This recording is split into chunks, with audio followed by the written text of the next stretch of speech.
Halo, Assalamualaikum warahmatullahi wabarakatuh. Jumpa lagi bersama saya di channel kesayangan kita semua, Faiz Official Pinjol. Apa kabar saudara-saudaraku semua? Apakah kalian sehat-sehat selalu? Saya doakan semoga kalian selalu dalam lindungan Allah Subhanahu wa Ta'ala, dilimpahkan rizkinya dan selalu diberi nikmat sehat. Amin, amin, ya robbal alamin. Di video kali ini saya ingin membahas tentang DC Aku Laku yang datang ke rumah kita, teman-teman ya. Jadi nanti akan saya tampilkan video yang patut kita contoh buat nasabah yang galbay di Aku Laku, biar itu akan menjadi penyemangat buat kita, biar jadi contoh yang baik buat kita, biar kita tidak takut lagi ketika kita galbay pinjol dan ketika kita mau didatangi oleh DC pinjol ya.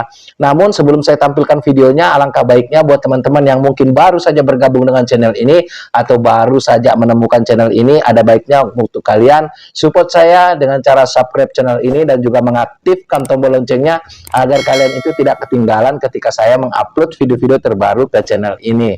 Baik, saya ucapkan terima kasih yang sudah mensupport ya teman-teman, dan juga yang belum mensupport saya ucapkan terima kasih.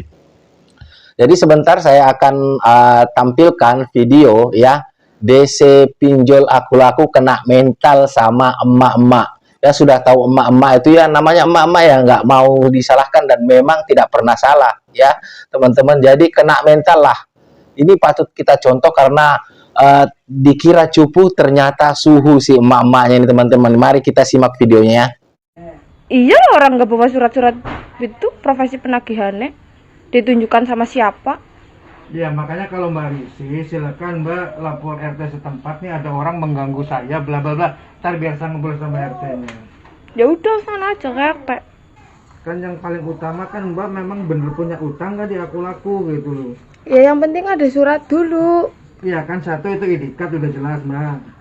Nah ini kita Iya, lagi kan ada selain ID card kan ada beberapa surat yang harus ditunjukkan. apa aja coba Mbak? Yaitu surat sertifikasi profesi penagihannya itu harus ada. Kan ini ada juga udah yang udah habis kedaluarsa Mbak. Kan surat itu dikasih sebulan sekali Mbak, nggak bisa langsung 3 bulan. Ya berarti kalau ada suratnya baru ke sini, surat itu profesi Iya, penagihan. iya, kalem aja. Pasti saya kalau saya Ya udah ambil aja sekarang. bukan diambil, ini saya lagi berusaha nelpon, dia lagi di luar. Ntar kalau saya dia nggak bisa Ya. ke kantor ngirim sekarang ya pasti saya tak kasih lagi, saya pulang, saya pergi. Ya udah sekarang pergi aja. Ya ngapain orang nggak ada surat-suratnya kok? Ini kan lagi nunggu Mbak, bahkan saya nelpon lagi nunggu, makanya kalau seandainya dia Iya harus bentuk surat Pak. Saya nggak menerima itu apa lewat HP. ibu ntar bisa baca di sini Mbak. Ya tapi itu kalau itu harus ada suratnya. Mbak, ini zaman teknologi Mbak, namanya elektrik itu Iya zaman teknologi udah tapi kan pakai- di situ udah ada aturannya Pak. aturan gimana Mbak? Ya harus ada, kalau mau penagihan ada ID card, surat. ID card udah ada, ntar Iya, Mbak tapi tinggal baca di situ benar apa enggak. Kan saya tadi bilang kalau seandainya saya itu Ya harus legal, ada surat-suratnya, kalau nggak ada ya saya nggak bisa ya, menerima. makanya, kan tadi saya bilang Mbak, Ya bukan di lewat HP, harus ada suratnya, bentuk kertas. Ya udah pulang aja ngambil dulu. Nanti kalau udah ada baru kesini lagi. Jadi pelajaran apa yang kita harus ambil pada dalam video tadi? Jadi kita itu harus memang memperkuat mental seperti si emak-emak tadi itu ya, mempertanyakan mana surat-suratnya, semua surat tugasnya ya. Si ibu-ibu ini memang sangatlah paham ya tentang apa namanya syarat-syarat penagihan untuk nasabah galbay. Jadi si DC pinjolnya ini sampai-sampai dia jawabnya itu ya jawab asal-asalan aja lah karena sudah kalah berargumen sama si emak-emak. Jadi poin pentingnya di sini kita harus mencontoh itu. Yang terpenting adalah kita jangan pernah takut ketika kita galbay di aplikasi pinjol manapun, apalagi kalau memang kita memang sudah benar-benar tidak memiliki uang atau belum memiliki uang ya.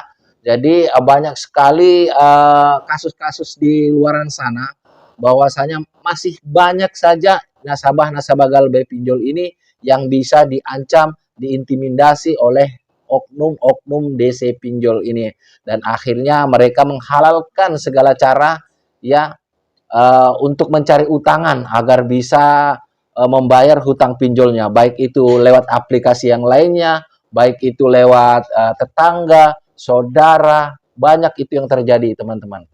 Ya, makanya saya itu selalu menyarankan ketika kalian itu galbay pinjol, kalau memang mau hidup kalian itu tenang, ya, matikan handphone kalian yang kalian daftarkan ke aplikasi pinjolnya.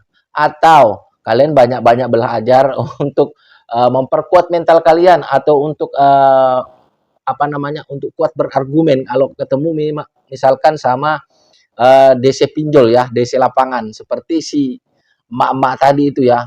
Malah beliaunya si emak-emak ini yang mendominasi untuk berbicara di berhadapan dengan DC pinjol. Sampai DC pinjolnya ini kasihan, saya sempat kasihan juga loh karena saya perhatikan itu seperti kakek-kakek ya, sudah tua. Jadi kewalahan untuk menghadapi si emak-emak ini. Mungkin baru dapat lawannya dia, kasihan seperti itu.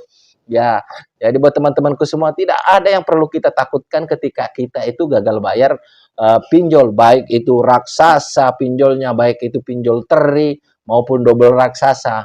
Ya karena memang tidak ada apa-apa yang akan terjadi ketika kita galbay di pinjol-pinjol manapun. Ya, apalagi kalau memang kita benar-benar belum memiliki uang dan tidak ada memang unsur kesengajaan atau unsur untuk penipuan, itu aman-aman aja, teman-teman. Kalau memang kita nggak ada, apa yang kalian takutkan? Takut diancam, mau dibawa ke pidana, biasanya seperti itu kan? Mau dibawa ke pidana, kasus penipuan, penggelapan dana, seperti itu ancaman-ancamannya kan? Kalau masuk di WhatsApp kalian, siapa yang pernah diancam seperti itu? Tolong komentar teman-teman ya. Atau mungkin seperti ini, pengen bekerja sama instansi setempat ya, seperti lurah, RT, ya biasanya seperti itu, atau bos di perusahaan Anda biar Anda itu dipecat.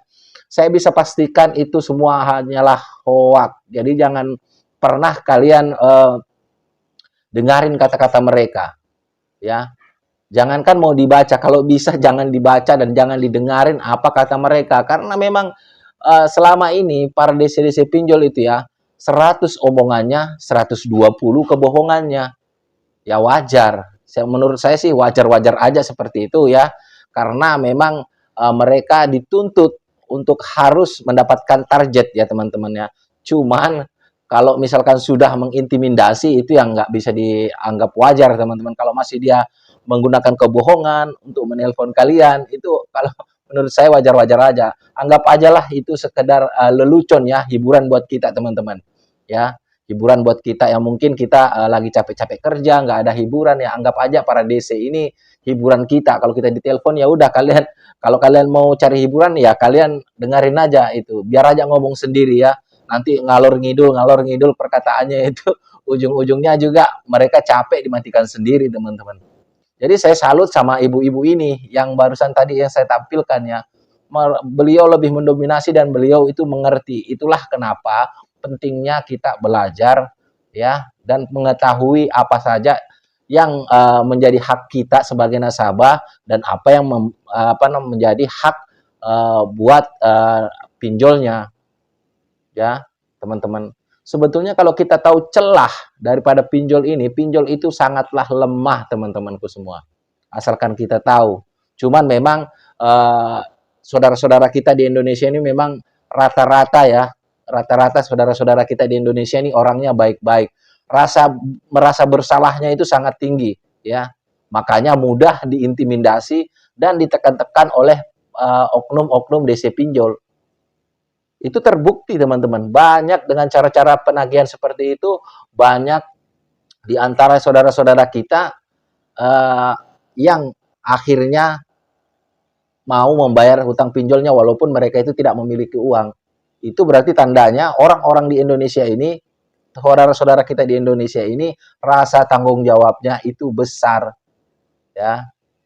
Cuman kalau menurut saya, kalau misalkan kita sudah diintimidasi, ditekan-tekan, mungkin dicaci maki, kalau saya pribadi saya tidak akan bayar, ya. Walaupun memang saya masih punya hutang, tapi kalau sudah mereka melakukan itu, saya tidak akan bayar karena mereka lah yang sebetulnya sedang mempermainkan diri mereka sendiri, ya. Mereka lah yang menginginkan kita itu tidak membayar, bukan kita yang tidak mau membayar. Mereka lah yang menginginkan itu semua terjadi. Kita itu galbay, mereka yang menginginkan. Karena pola-pola penagihannya dan cara-cara penagihannya mereka itu ya memang di luar daripada aturan yang sudah ditetapkan oleh OJK. Mereka dilarang menagih dengan cara kekerasan fisik maupun verbal. Banyak dilakukan baru-baru ini, kasusnya Kredivo ya teman-teman, bahkan mengancam nasabah gagal bayar itu mau dibunuh. Nah, itu sudah banyak sekali pelanggaran-pelanggaran ya. Ini suatu kerugian ya buat pihak pinjolnya sebetulnya. Mereka merekrut DC-DC pinjol ini tujuannya agar uang mereka kembali. Tapi dengan ulah perilaku DC-DC ini malah membuat orang-orang itu enggan membayar hutang pinjolnya ya. Karena mereka melakukan cara-cara yang mungkin cara-cara premanisme ya. Mereka dengan cara mengancam, mencaci maki, apa mereka itu tidak sadar bahwasanya yang dicaci maki, yang diancam-ancam adalah saudara mereka sendiri setanah air.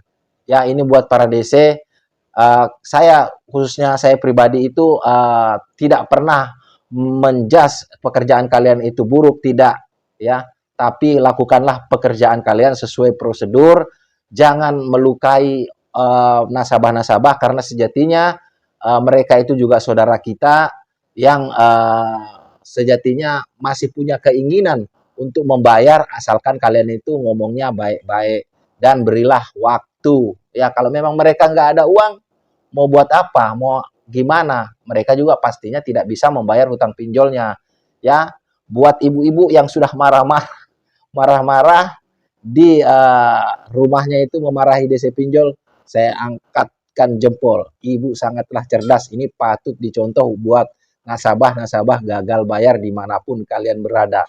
Ya, jadi memang ketika kita galbay itu kita harus yang pertama perkuat mental dan pengetahuan kita agar kita bisa menghadapi DC-DC pinjol ini ya. Walaupun ya kita tidak pernah meminta-minta untuk didatangin oleh DC pinjol. Cuma ini untuk pembekalan diri ya biar kita ada argumentasi dan kita agak ada pengetahuan untuk menghadapi apa namanya mereka-mereka ini DC-DC pinjol yang memang terkadang ada yang nakal dan memang perkataannya sangat kasar. Tapi kalau misalkan datangnya baik-baik, ya udahlah, nggak usah. Ya wajar mereka menagih ya, memang kerjaannya mereka dapat tugas, ya. Tapi kalau mereka kasar, usir, panggilkan RT. Kalau masih RT nggak mempan, panggilkan polisi ya, teman-temanku. Semoga video ini bermanfaat. Saya akhiri. Wassalamualaikum warahmatullahi wabarakatuh. Salam hormat saya, Faiz Official Pinjol. Sampai jumpa di video-video berikutnya.